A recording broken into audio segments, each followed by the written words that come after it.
Till on this morning on ITV, your flagship program, and we are cruising on the wing of nationalism and you. I am your host, Ebenezer Oye, taking on this second segment of the discourse.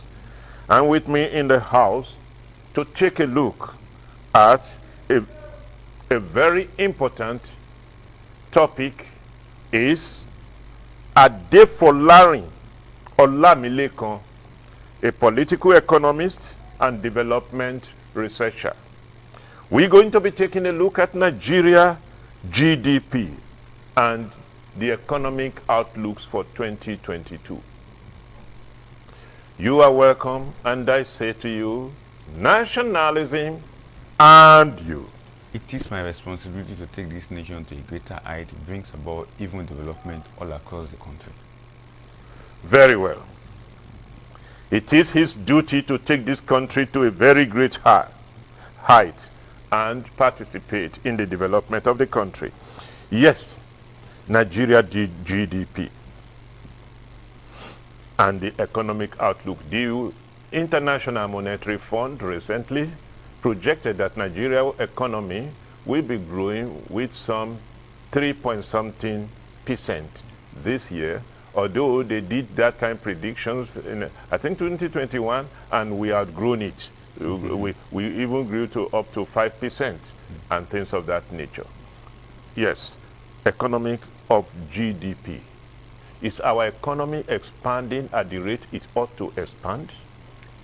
To answer this question, I would like us to look at what is IMF really talking about in terms of our economic growth, what is the forecast all about, and what implication is all about the forecast. And I remember IMF in a successive report released early this year and just recently, about a week plus now, the first release was about the economic outlook, where they talk about the war in Russia is setting back recovery of nations. Then the second one is the emerging market economy, that government debt may cause financial instability in some countries, and that one sounds more like a warning. But the recent one that tried to make Nigeria economy a little bit sound, a little bit interesting, is when they talk about that the Nigerian economy may grow by 3.4% this year. Yes. And if we remember, earlier in the general economic outlook for Nigeria, they talk about 2.7%. That is what they predict. And in that ratio, the government 2022 budget also look at the economy growing between 2.6 to 2.9%. So all this is to indicate that the economy may perform better than what IMF have said, even what more than the government has already set for itself. But we must also understand this particular forecast from the adjustment of understanding that recently oil price is booming, and that is the major reason where IMF quickly make this current forecast from. Currently, a barrel of crude is now $106 plus, and Nigeria, as part of OPEC, and OPEC has given a mandate that each of its members should be able to produce at least 1.4 million barrels per day. And currently, Nigeria is is to struggle between 1.1, 1.2, which helps us at the same time to earn more money from crude. So all this all together is giving us opportunity that, okay, there's hope arising in the economy. If we make more money from the oil, it is to translate the economy to a better state.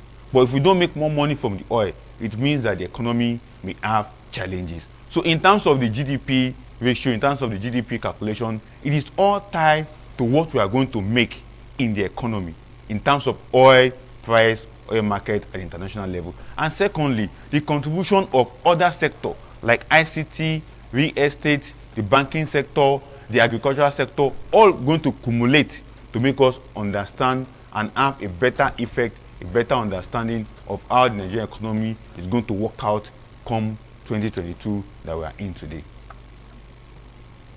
Very well. Very well. Now, something is happening. Whenever Nigeria economy is declared by GDP as the largest economy in the continent of Africa, our government and people seems to be very happy and enthusiastic about this. What is your take on this? I think it is a good news for any country that heard that from maybe from international bodies like IMF and World Bank and the rest of the international conglomerate that normally forecast and talks about how the economy grew globally. I failed to mention earlier that even global forecast from IMF for Sub-Saharan Africa is 4.5%, while the global forecast for the entire world is about 3.8%, on the basis that the war in Ukraine and also the sanction on Russia all cumulating to affect that. But based on what you have asked, what they are saying practically is this: we have the largest population in Africa. That largest population gives us the largest market in Africa. Then it also makes us to understand that we have several abundant resources that can translate and change the rhythm of economic development in Nigeria. These are the things that they are attributing to in terms of the largest economy in Africa. Then also we have a sources of human capital that are not being well utilized in Africa. So when you put all these attributes together, when you put all these indicators I've just mentioned together, that's what we're making an organization like IMF, World Bank to say that we have the largest economy. But we look at it from the reality on ground. Do we really have the largest economy? Is the economy giving back to the people what they desire? Let me pause you a little bit while we go for advert. We will return in a minute. Still on This Morning on ITV, you are welcome back to Nationalism, and we're still having in the house Comrade Adefolarin, and we are discussing the Nigerian economic outlook. Now, let us put some statistics in perspective. In 2019, Nigeria GDP was 448.1 billion. South Africa GDP was 387.8 billion. Egypt, that followed, was 302.3 billion GDP. In 2020, Nigeria GDP was 429.4 billion.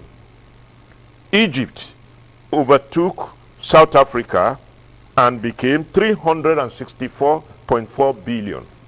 South Africa was 335.3 billion. In 2021, Nigeria GDP is 441.5 billion. South Africa 418 billion. Overtaking Egypt again. Then Egypt 402.8 billion. Now we take this comparatively. Nigeria is 200 million people. South Africa is about 45 million people. Egypt is 100 and maybe 10 million or so, thereabout. When you take this aggregate into consideration, are we not being complacent, being happy and rejoicing over, even supposing we have half a bill, that is 500 billion GDP, are we not being complacent as a nation, taking into consideration the size of our population? How can we be considered as effectively productive a nation? I think let's break as a developmental economies or political. Let's look at it from the angle of a political economy. What is GDP all about? GDP is gross domestic product, meaning that in a year or quarterly, what a particular country has been able to generate or produce within, let's say, the first quarter, 3 months. We are saying the same thing, yes. So now, let us break it down so that people can understand what the GDP is all about. You mentioned we are comparing Nigeria, South Africa, and Egypt together. Remember that the greatest contributor to our GDP is the crude oil. Okay. South Africa is not an oil-producing country. They are not. They are not. Egypt, they have crude oil, but they are not member of OPEC. They are not even producing up to 600,000 barrels per day. That is where we talk about productivity. Definitely. Now, the crude oil is the mainstay of our economy. It contributed about 82% to the GDP. Then we have the ICT.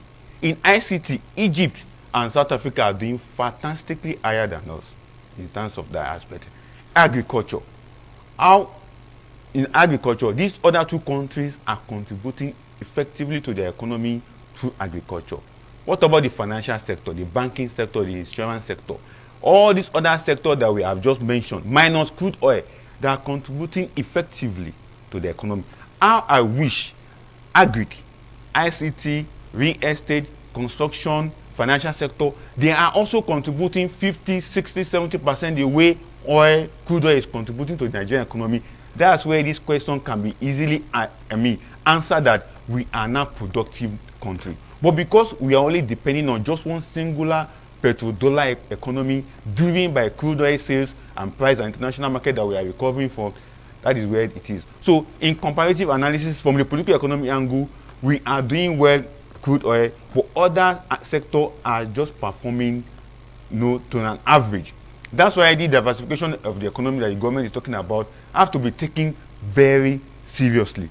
Then another angle to this GDP issue is that the technology that is driving the economy of these other two countries that we are claiming that we are above them, we are saying that okay, we have the largest economy, they have been domesticating, infusionalizing, and also putting the technology of their own into action.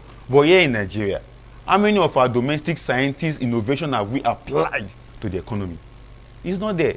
Because as it is, what we're supposed to gain as a nation, we are not taking it out as a dependent market economic nation, in the sense that most of the technology that we use to drive our economy is foreign. It's now time for us to utilize our local technology to make sure that they also contribute effectively to the economy to sustain it. We have been talking about Russia-Ukraine war. A news came out yesterday that Russia is stopping gas supply to Poland and Belgrade. And the two countries have said they already planned ahead because of something like that. Nigerian, what is our plan if foreign nations refuse to give us their technology to use? How much of the plan of our technology are we putting in place to make sure that if something like that as a shock come to the economy, we can stand the test of time? So in this GDP analysis, proudly we have the numbers, but unproudly we don't have the reality effectively on the economy that people can be proud of, because it is just a singular economic system that we are running, depending so much on oil and depending so much on importation of all manner of goods and services into the country. Just yesterday, the Federal Executive Council approved what will going to be a concession of Ajaokuta. Is anything wrong with Ajaokuta that the government will concess it out? Is anything wrong with the government that are going to spend about 850 million for consultants to carry out the concession of Ajaokuta? I think we need to look at that. You guests that just left the show now talk about transactional leadership that we are implementing in Nigeria. Transactional policy of leadership, and that is the result of it. When we don't have people who are capable, who are competent, just like I mentioned the 4C, competent, capable, credible, with good character, who can look at the economy and say, this is the direction we are going. How much of the homegrown technology can we apply to the economy? And that is, for me, that is the patriotic way, and that's what I expect anybody that is contesting for election in Nigeria. If I have the opportunity to ask them, sir, how much of the technology, local technology, will you be able to apply to the economy? That is the question I'll put to them. So one strong word we can say to the government is, don't rejoice over GDP of 500 billion, which we are not even have not even marked. Match at all. Then please expand the economic basis to hit over $1 trillion. Then we will begin to know that as a nation, we are truly justifying our place as the largest economy in the continent of Africa. Now you talked about Ajaokuta. Our refineries are all dysfunctional. These are tests of our leadership. If tomorrow another pandemic came out and shut the door to the extent that we cannot even import fuel, so what happened to us as a nation? Now, taking all of this into consideration and the politics of GDP and their economic outlook, recently the Ministry of Mines and Power is saying that we have over 47.4 billion metric tons of bitumen that we have not even touched These are the things we're supposed to have explored during the time, because majority of it are in Ondo State, and which made us number second. We would have been the second producer of that, having that reserve after Canada. So you can imagine, since 2004 and the rest of it, late Baba Adefarati, the governor of Ondo State, was talking about the exploration of that bitumen. Till now, we have not explored it and the rest of it.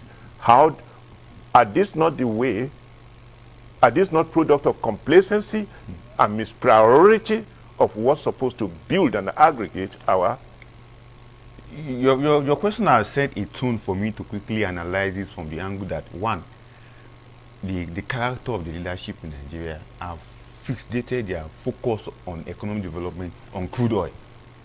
They left the other aspect of the economy, not just this government, or previous successive government, even from the military era, have always looked at oil, what the oil will give. Meanwhile, there are other several resources that could give us even better profit, better capital to invest in our development program, more than oil, but they look away from it.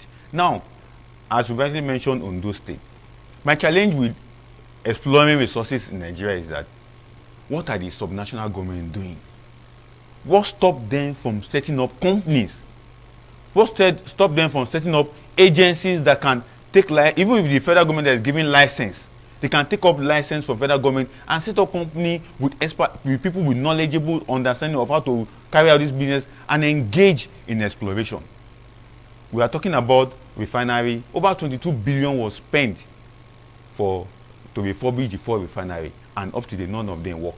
Now, bitumen is available for us to tap into and exploit and expand the economy. Nobody is looking at which way to go. We have research centers scattered all over. I normally mention about technology because, for me, technology drives the economy. The mainstay of developed countries is that they have understood that to sustain their economy, they need technology. But here we are in Nigeria, to sustain our own economy, we look outside for technology to sustain. And because of we spend more, like the bitumen issue now, how can the government quickly look at NASANI, National Agency for Science, Technology, Infrastructure, that are into development of innovative science? What can NASANI do about a technology to help us exploit bitumen? What can they do? What can the University or Federal University of Science and Technology, or the professors that are clamoring for increasing salaries, what can they do about bringing about innovative scientific research that could help us to exploit bitumen? These are the things we should be cautioning them. These are the things we should be putting out there. These are the things we should be telling Nigerians to understand that there is another resources that we can use. Over 40 billion deposits in the ground, and there is no technology to exploit it. So which way Nigeria? And that way for Nigeria, as my own point of understanding, is that let us tax every sector that could help us to exploit this and get it done. But let's start with the subnational government. Ondo State, for example, can Ondo State government set up a company, collect license from the federal government, parley with Federal University of Technology in Akure, parley with National Agency for Science and Technology, parley with professors of science and technology, and bring them together and seek for their ideas on how to use local technology, local initiative to exploit bitumen. So that because if we go abroad to look for technology, we will spend more on it and we will not get the benefit of it all. Will there not be a hindrance of, since there is no devolution of fiscal responsibility to most of the state and the rest of it, will there not be, are we not expecting at the federal level a kind of constitutional or legal impediment to that? I don't see that coming, in a sense that the Ondo State they are talking about is going to set up a company to exploit bitumen. You get license for DPR, Department of Petroleum Resources, that is under a new, they have on board with NNPC now. We now have a new regulator. If there is a regulator that will give license for the exploration of bitumen, they can get it. They will operate it like a government enterprise that into business to exploit it and sell and make money for the state. And that's how it will be done. I don't see any impediment from legal impediment for it. And if there's going to be any legal impediment for it, it is now time for senators from that particular region or House of Reps members to begin to push for a legislative drafting that could unbundle that aspect also, so that we can have subnational government, not just on those states alone. Ekiti State is closer, Osun State is closer. We can not going to talk about other states that could also be having deposit of this same bitumen, they can also take advantage of it and let us have a legal drafting that can support the exploration of bitumen by subnational government and also bring in private investment, private investors to also take advantage. We have license given for refinery building, and that is the level and that is the point I'm trying to drive at. So we can have license given to people to exploit bitumen and be able to exploit it for the benefit of the economy and growth of the Nigerian economy for a greater height. You know, do we have a system that enables us to learn on the process? For example, if we're going to import technology for the purpose of harvesting, or what do you call it? Exploring the bitumen. If we import the technology, do we have a process that enables us to learn why those imported technologies are working and the rest of it, so that we can take over from them? For example, I went to Iraq, and there was a bridge over river Euphrates, and the bridge had no pillar that sustained it. You know, it was called the woven bridge and that kind of a thing. But it's a very sophisticated bridge built by the German technology. The American came, they bombed the bridge to the water, and the Iraqi engineer who learned on the process, and including their military technologists, before you knew it, they reconstructed it even better than it was, and the rest of it. Do we have that system? We have a system like that. We have done several partnerships, several bilateral signing agreement, multilateral signing agreement in terms of transfer of technology to Nigeria. Recently, Malaysia, Indonesia, the rest of them have partnership relationship with Nigerian government to transfer technology to Nigeria. But the problem we normally have is that when such transfer come, when such knowledge is given, when Nigerians go overseas to learn such, when they come back, because of the capitalist nature of the country, because of the import-driven economy of the country, the government see no reason to be more particularly interested in developing those technology to a level that nationality, for the national level that we can now benefit greatly from it. But rather, they look at the business angle of it, whereby such technology benefit people who import goods that such technology produce overseas, and the government collect taxes on them. But this is the time for us to now change our orientation in that regard. This is not a time for us to now look at, okay, we have some of these knowledge people who have gone about to learn these things. How can the government now come into it and establish them and give them the opportunity? That is the reason why NOTAP, National Office for Technology Promotion, was established, so that when Nigerians go abroad to learn and be able to innovatively develop their own, they will now be given the opportunity to be given license to now market that technology and make use of it. But look at it, upon that, there's no much achievement in that. But as your question has put it, how can we take advantage of it? And the advantage to take advantage is that governments must be at the edge to drive it, because private investors are not interested in technology to be domesticated in Nigeria, because they are more interested in importing those products that those technology will produce, so that they can gain more profit and make more money and fix price. That price that will not affect the inflation of the country. Just like we are doing with our refineries. Exactly. That is what business enterprise will be interested in. But the government must take the technology head on. I just read in the news recently, the China government is trying to give money to individual researchers, innovators who are bringing new innovation in AI, that means artificial intelligence, and the rest of the technology aspect, to give them money to sponsor them. But do you know that business people will not be interested in that? Because they know that if such is done, it will affect their business. So in Nigerian case, if government don't take technology very serious, the business people will continue to take advantage. And they are very greedy, because they continue to fix price arbitrarily, and government have no control over such price. So unless we take advantage of our technology, infuse our technology, impact our technology into our economy, we don't go anywhere. We must do this as part of a patriotic-driven way to get the economy going forward, so that the GDP we are talking about will not be a GDP driven by crude oil sales, but a GDP driven by innovation in agriculture, innovation in ICT, innovation in the real estate, innovation in other aspects, especially financial sector also, and the rest of the aspects that we can know that the economy can tap from and begin to be big enough, so that we not just say oil is giving us 70% of GDP. Rather, oil is giving us 50, ICT is giving us 50, and the rest of them, or they're all giving us 100 at the same time, so that we can compete comparatively with South Africa and with Egypt. Because on that angle, they are not relying on crude oil.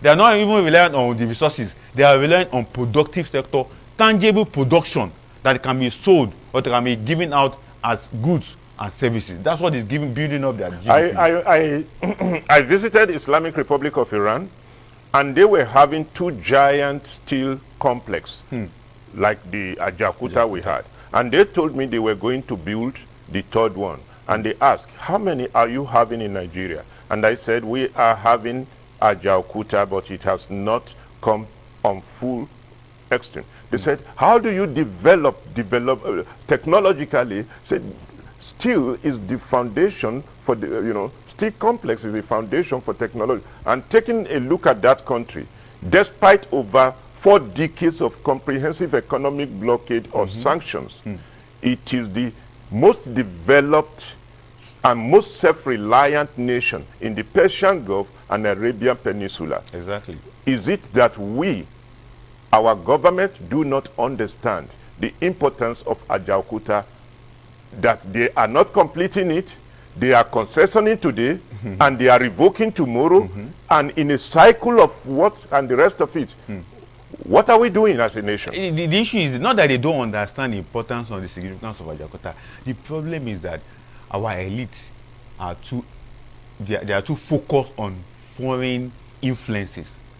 Foreign influence in the sense that they allow external collaborators to brainwash them, to downgrade them, to make them look like if they don't partner, if they don't see other country economy as their own, they will not grow. What I mean is this. Look at Ajaokuta. The Ukraine-Russian built it for us in the 80s.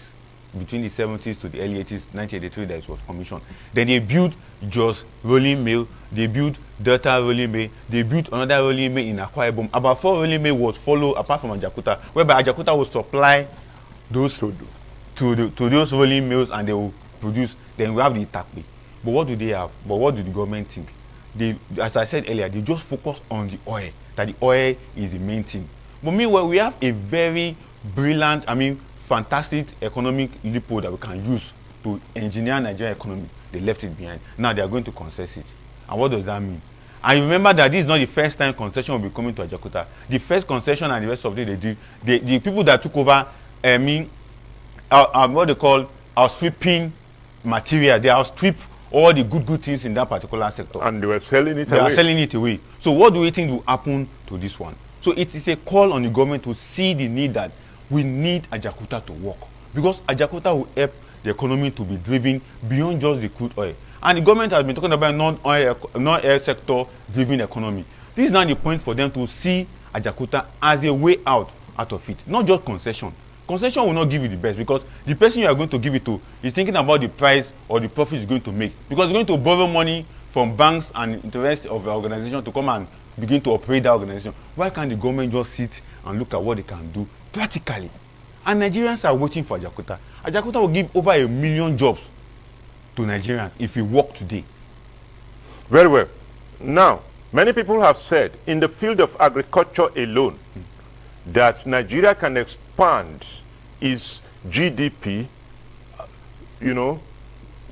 because recently, I will still refer to that, in Uganda, it was even a reference point at an international conference organized by the regional university for capacity building in agriculture and things of that nature, that Nigeria became a reference point in that conference based on the initiative of President Muhammadu Buhari to enhance local production of rice. At least that came up online and it worked well. We were importing over 95% of our rice consumption. He came in today. We are producing more than 90% of our rice consumption, and probably if not for the security challenges we would have exceeded that.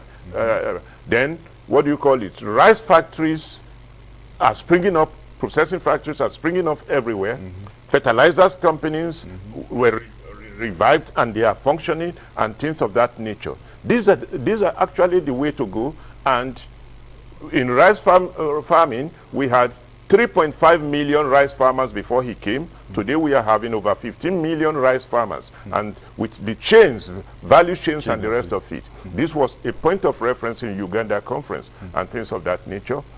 As beautiful as this is, are we doing enough to expand other fronts? Because we still learned that we are even in the list of those who import wheat from Russia. Exactly. And things of that nature. Is our land not fertile enough to produce wheat and every other things and the rest of it? Knowing that Africa possesses the greatest arable lands, and we have the, what do you call it, youth and young people in demographic terms that can power our agriculture, that we can feed the world and the rest of it. And also taking into consideration that African as a whole are only having about 3% of the world trade share. You are very correct. This your question is very credible in the sense that we have done practically well in rice. I want you to take it all together. It's very well. You have done. Your question is very key. We have done practically well in terms of rice.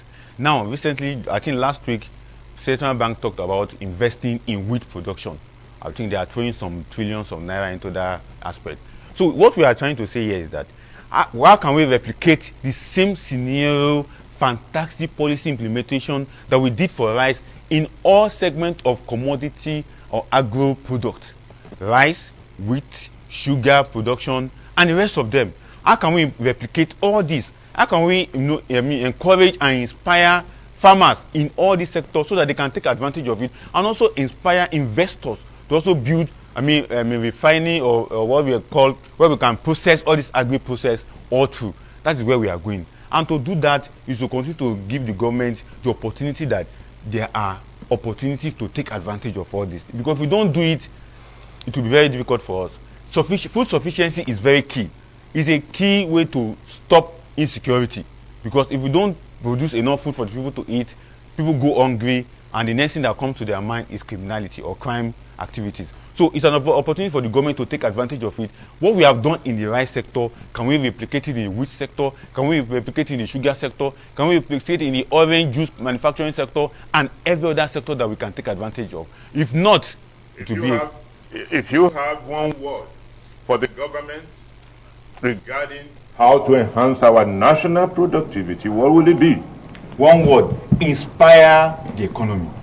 Thank you very much. We have been talking to Comrade Adefolari Olamilekan, an economist and a political economist and a developmental researcher. You are welcome. Thank you, sir. And that is how we draw the curtain today, this morning, on nationalism and you. Let us expand our economic basis, because if a father cannot provide for the family, he lost controls over his children. And that seems to be where we are today in Nigeria, because the size of our economy is too small. We can build on it. I remain your host, Ebenezer Oyetaki. Until next week when we meet again on nationalism and you, I say, keep faith with us on ITV. But don't change the channel, because more are coming for you.